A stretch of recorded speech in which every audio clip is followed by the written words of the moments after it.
Hey everyone, we are looking at the prefrontal lobe again. So, can the prefrontal lobe be damaged from excessive use and stress and similar things? Yes. This answer is the result of a few of these studies. If you go in these studies and keyword search, you can find that the prefrontal lobe can be damaged from being used too much. So, dog ownership also damages your prefrontal lobe. First off, there's all of the fall hazards that are created by dogs, especially with senior citizens. And then there's the little kids that are constantly being hooked to leashes and having their heads make hard contact with things around the house and out in the environment. But I want to show you another way that the prefrontal lobe of humans is being extremely overworked by dogs. So the prefrontal lobe is where your top-down control, your human control comes from. You have impulses, but your prefrontal lobe is where you can make the decision and plan to not necessarily give into those impulses. Well, a dog does not have a prefrontal lobe. The only thing that keeps a dog from acting out of impulse is either you spoil it and treat it a bunch to keep the dog distracted, food, access to resources, constant baby talking, all of that positive reinforcement that we do in society, or the dog learns through negative reinforcement where its boundaries are, as far as getting food away from you, jumping up in your car, and all of the things that dogs do, up to and including killing their owners, without any repercussions. So, as a human, you have to do all of that top down control for your dog.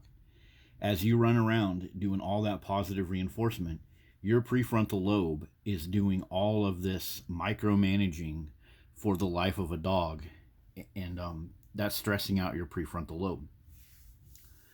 Out in society, people are constantly worried about their dogs.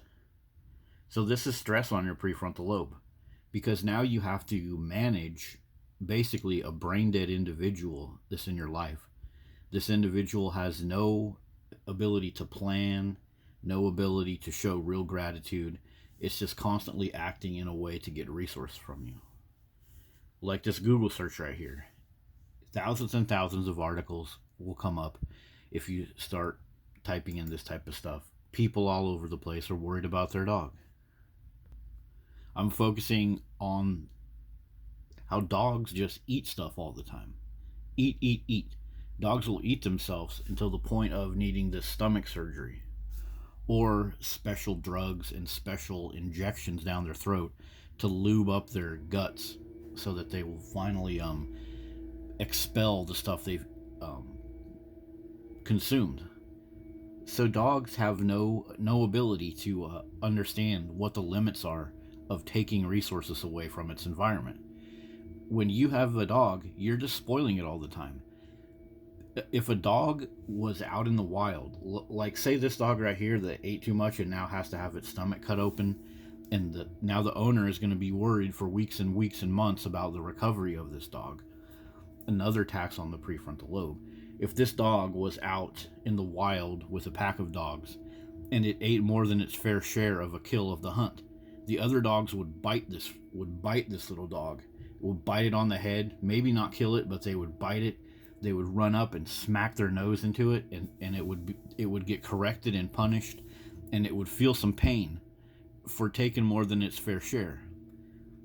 Like as a puppy, a perfect example of this is puppies that try to wean off of their mom when the mom needs a break. The mom will bite them. The mom will bite those little dogs and even grab them by the neck and toss them around. So a dog, if it was in an actual, true, natural environment, it would learn through some pain and some discomfort.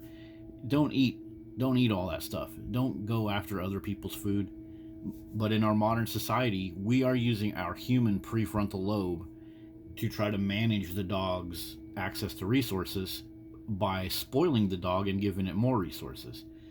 And so All you got to do is look out in society and you see this stuff happen all the time. Poor doggo ate 2 hair barrettes because they had a little bit of Cheeto dust on them. You know, like a little kid eats some Cheetos or eats some food, and then that food particle gets on the kid's clothing, and then the dogs, the dogs eat the underwear and the socks and half of a shoe. Next thing you know, you're at the vet wondering where you're going to get that $4,000 from. So that's just a worry that is taxing your prefrontal lobe from owning a dog. So if your prefrontal lobe is having some issues, look at some of these symptoms. Do we see this out in society a lot? Poor decision making skills. Dog owners definitely make poor decision making skills. A single mom with 3 pit bulls and then a new daughter on the way, and then they wonder why the daughter was attacked and killed. And personality changes, difficulty with planning and organization, inflexibility and stubbornness. That sounds a lot like dog owners. Decreased empathy, definitely. Dog owners have no empathy for anybody else except for their dog. Give my dog what it wants, when it wants, and if it's bothering you, well, the dog owner doesn't give a crap if it's bothering you. So you got to remember, the prefrontal lobe is the most evolved part of your brain. So to give up that part of your brain to manage the life of a creature that doesn't have that part of the brain, what does that tell you about yourself? You're basically sacrificing the quality of your life and everyone else's life so that you can try to top-down control a creature while you should be trying to control yourself. And also, this type of top-down control where you don't just have bottom-up control of your life, where you've already learned lessons, you already have a wide understanding of the world, so you don't have to constantly push yourself to do certain things forcefully with your prefrontal lobe, like eating habits, like addiction, smoking, eating too many treats. You can set your life up where you don't have to constantly be controlling yourself and not have to always overwork your prefrontal lobe. But you bring a dog into your life, and then you have to overwork that prefrontal lobe. So having a bunch of dogs in your life, sorry about that. Dogs that have no prefrontal lobe, dogs that are more and more lacking that right side of their brain, the wide focus, the understanding of their own boundaries.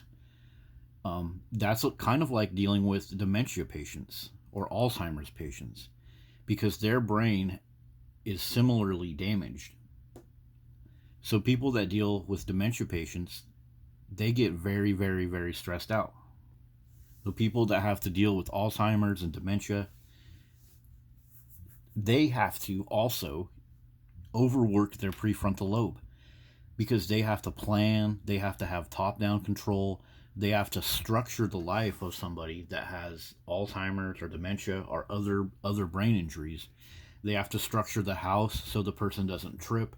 They have to have special locks, special types of food. They have to put food in different types of containers, because somebody with one of these brain injuries or cognitive decline, they might go in the refrigerator and drink too much alcohol or drink too much of something that they're allergic to. So that is too much stress on your prefrontal lobe. And this is almost exactly the same as what a dog owner has to do.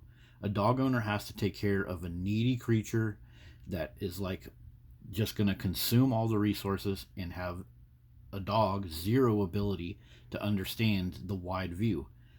And that's the same thing that's going on with people that have Alzheimer's, dementia, and other stuff. Look at some of these stressors in Alzheimer's caretakers. It's very similar to dog owners.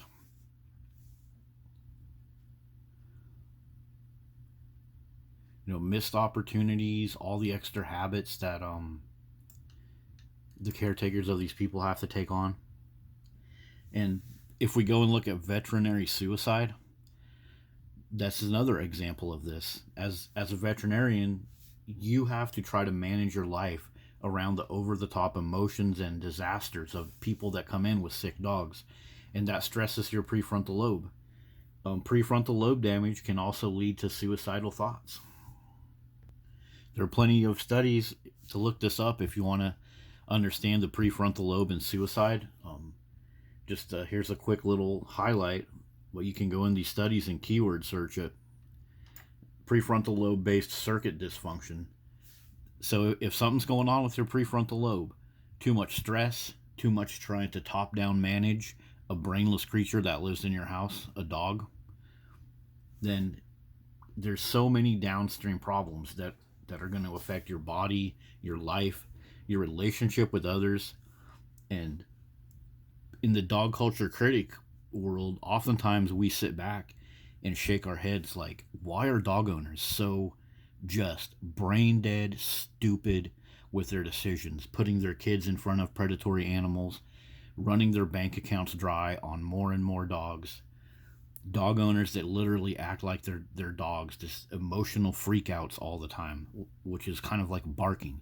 We sit back and shake our heads at why are these dog owners just so stupid? Like, well, have a look at what's going on with their prefrontal cortex. It's being overworked, overmanaged, and I know that like the antenatal people might pop in right about now and say, "Well, that's the same as having a kid."